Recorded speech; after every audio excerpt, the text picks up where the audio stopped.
আপাতত রাষ্ট্রীয় অতিথি ভবন যমুনায় উঠছেন না প্রধানমন্ত্রী তারেক রহমান।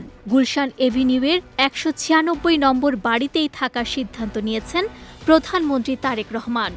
আজ এ তথ্য জানিয়েছেন প্রধানমন্ত্রীর অতিরিক্ত প্রেস সচিব আতিকুর রহমান রুমন। বলেন, তারেক রহমান গুলশানের নিজের যে ছোট বাসাটিতে থাকেন সেটিতেই থাকতে স্বাচ্ছন্দ্য বোধ করছেন।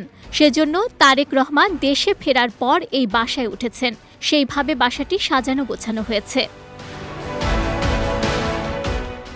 আতিকুর রহমান রুমন জানান, ঈদের সকাল ৮টায় জাতীয় ঈদগাহে আসবেন প্রধানমন্ত্রী। ঈদের নামাজ আদায় করে দেশের বিশিষ্ট ব্যক্তিবর্গের সঙ্গে সকাল ১০টা থেকে যমুনায় শুভেচ্ছা বিনিময় করবেন প্রধানমন্ত্রী। ১৭ বছরের নির্বাসন ভেঙে গেল বছরের ২৫ ডিসেম্বর লন্ডন থেকে ঢাকায় ফিরে গুলশানের ১৯৬ নম্বর বাড়িতে সপরিবারে ওঠেন তারেক রহমান। এরপর থেকে সেখানেই বাস করছেন তিনি।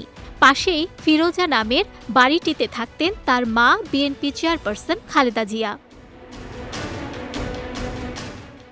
১৯৬ নম্বর বাড়িটি রাষ্ট্রপতি জিয়াউর রহমান নিহত হওয়ার পরে তার সহধর্মিণী খালেদা জিয়াকে বরাদ্দ দেওয়া হয়েছিল।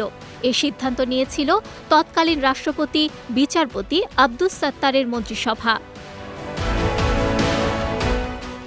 গত বছর এ বাড়ির দলিলপত্র বিএনপি চেয়ারপারসনের কাছে হস্তান্তর করেন গণপূর্ত উপদেষ্টা আদিলুর রহমান খান ও রাজউক চেয়ারম্যান রিয়াজুল ইসলাম রিজু। বিজয় টিভি নিউজ ডেস্ক।